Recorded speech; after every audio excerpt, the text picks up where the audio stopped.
បាទសួស្តីបងប្អូនទាំងអស់គ្នាវិលមកជួបគ្នាសារជាថ្មីម្ដងទៀតហើយបាទហើយក្នុងវីដេអូនេះខ្ញុំបានមកធ្វើការបើកប្រអប់ laser level Makita ដែលដំណើរការដោយថ្មប្រភេទ 12V Max នេះ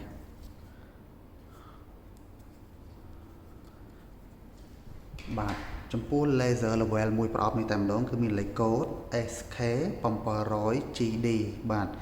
SK700GD នេះគឺជាលេខកូដមួយប្រអប់នឹងតែម្ដងបាទប៉ុន្តែក្នុងមួយប្រអប់នេះគឺมันបានរួមបញ្ចូលជាមួយនឹងថ្មនិងឆ្នាំងសាកទេអញ្ចឹងនៅពេលដែលបងប្អូនទាំងអស់គ្នាចង់ទិញប្រភេទនេះយកទៅប្រើប្រាស់បងប្អូនទាំងអស់គ្នាបាទត្រូវទិញថែមជាមួយនឹងថ្មប្រភេទ 12V ហើយនិងឆ្នាំងសាក 12V ទៅផងបាទរបស់ Makita ឬក៏បងប្អូនទាំងអស់គ្នាធ្លាប់មានថ្ម 12V របស់ Makita ហើយបងប្អូនទាំងអស់គ្នាបាទទិញតែមួយប្រអប់នេះទៅគឺចំណេញថវិកាអញ្ចឹងណាបងប្អូនទាំងអស់គ្នាបាទអូខេនៅលើប្រអប់ហ្នឹងគឺមានបាន logo brand Makita ឈ្មោះរបស់វាជាភាសាអង់គ្លេសគឺ Rechargeable Green Multi Laser Level បាទ laser ណា line laser Rechargeable Green Multi Line Laser បាទ green នេះសំដៅទៅលើភ្លើងរបស់វាបាទពណ៌បៃតងបាទណាបងប្អូនអ្នកគ្នា line level យើង laser អញ្ចឹងមកណាហើយគេដាក់ថាអក្សរ CHT បាទ CHT បញ្ជាក់ប្រាប់ថាបាទlaser ហ្នឹងប្រើថ្មប្រភេទ 12V នេះបាទហើយគេដាក់បញ្ជាក់ទៀតថា 12V Max Lithium Ion HPT នេះគឺជាបច្ចេកវិទ្យាការពារសំណើមនិងធូលីអញ្ចឹងទៅណាបងប្អូនអ្នកគ្នាបាទ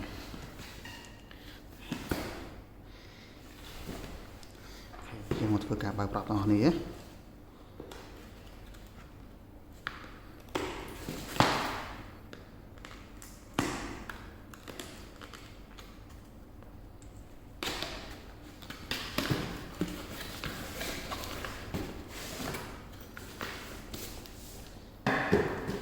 បាទខាងក្នុងហ្នឹងគឺមានកបោកមួយបាទងាយស្រួលយល់ណាងាយស្រួលទុកដាក់ laser ហ្នឹងដូចគ្នាបាទនៅពេលដែលបងប្អូនទាំងគ្នាប្រើប្រាស់ហើយបងប្អូនទាំងគ្នាទុកដាក់នៅក្នុងហ្នឹងទៅគឺវាសុវត្ថិភាពបាទនៅពេលដែលយើងបើកបរឬក៏យើងទុកនៅកន្លែងវាចង្អៀតអញ្ចឹងទៅវាអត់បែកបាក់អញ្ចឹងទៅណាបងប្អូនទាំងគ្នាបាទហើយមានបាទ logo brand Makita អញ្ចឹងមកបាទយើងរួច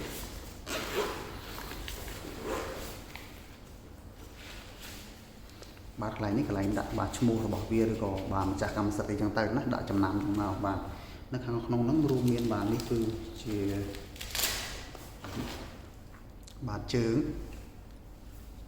ងរបស់ laser ហ្នឹងនៅពេលដែលយើងដាក់ជាប់អញ្ចឹងអានេះនៅពេលដែលយើងដាក់ជាប់អញ្ចឹងយើងបាញ់វិសអញ្ចឹងមកធ្ពក់មកបាទឬក៏យើងភ្ជាប់ទៅជាមួយនឹងបាទ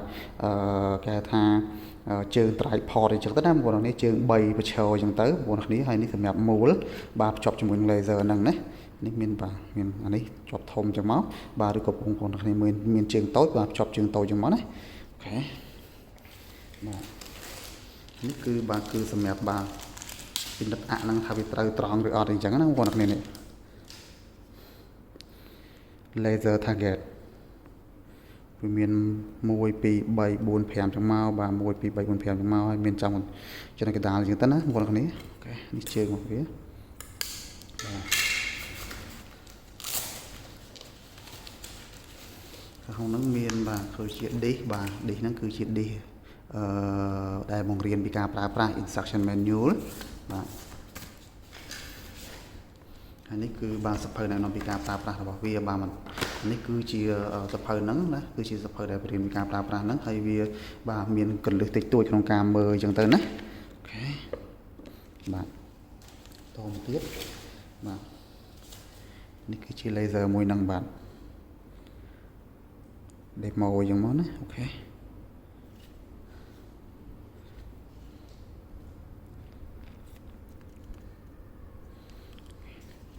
នៅខាងនេះគឺមានប៊ូតុង2បាទប៊ូតុងបិទបើកយ៉ាងមកប៊ូតុងបាទបន្ថែមកម្រាស់បាទរបស់បន្ទាត់បាទស្ដើងក្រាស់យ៉ាងមកណាហើយនេះគឺunlock នេះ lock unlock បាទ lock យ៉ាងមកហើយនេះគឺសេរីជើងបាទឲ្យវាវាចបន្តិចណាបងប្អូនគ្នានៅពេលដែលយើងដាក់ទៅវាអត់ត្រូវជាមួយនឹងຂະຫນាតយើងបវល់ឡើងមកណា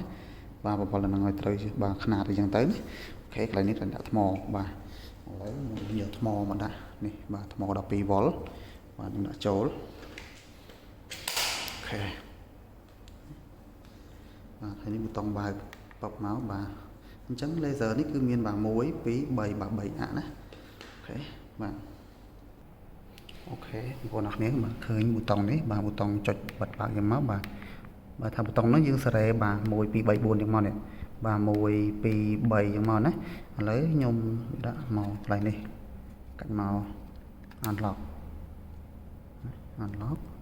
chọn bàn muối phí muối bà bên mặt ấy bà bài cạnh này bà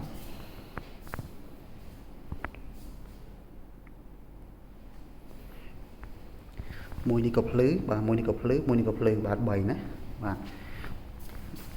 chương sẽ lọc về vĩnh nhưng lọc về bà lọc cứ dân bạn mà đồng mùi tế bà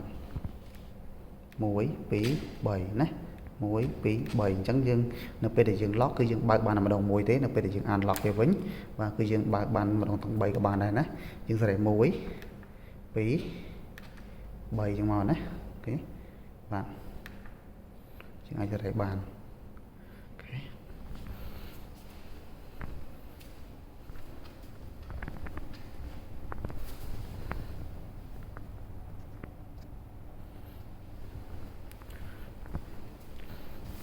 Này cứ bọc vào về liền nó phải để dùng bọc vào nó cứ viết tiền và tiền công đặt nữa nè ok và cứ viết tiền mà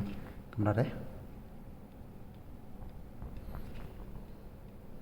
viết tiền thong này về dùng màu tam là dùng chọn bàn ok bàn bút tông này cứ bà mình tham công ra rồi và thôi công ra này bà nhầm cho tới và thôi này thế bà miền bay muối này cá và cái đá hay nắng đài cái đá hay đài thế bàn hay bịเปิด โม ประเภท 12 โวลต์ บางคนออกนี้บานจะเรือประเภท แอมเปียร์ ทำ ปีแอมเปียร์ บานไหนเบอร์ 4 แอมเปียร์ อาจจะหุ่นแต่นั่งบางคนออกนี้บานยังเพิ่ม แอมเปียร์ กันละหรือ ปีแอมเปียร์ หรือก็บาน 4 แอมเปียร์ บางแต่บางคนออกนี้จะเรือทำ ปีแอมเปียร์ บานไหนเดือดสายวิธีหุ่นแต่นับเป็นยังดัดเรือเอาไปได้ยังบานอัดเสริมม้อมอัดหรือก็วิอัดสมาร์ทนี่อย่างนั้นนะเลือกไซส์เลือกไอหรือก็เลือกโรดเพื่อไปยังจังแต่บางคนออกนี้จะเรือปีแอมเปียร์ บานไหนโอเคบาน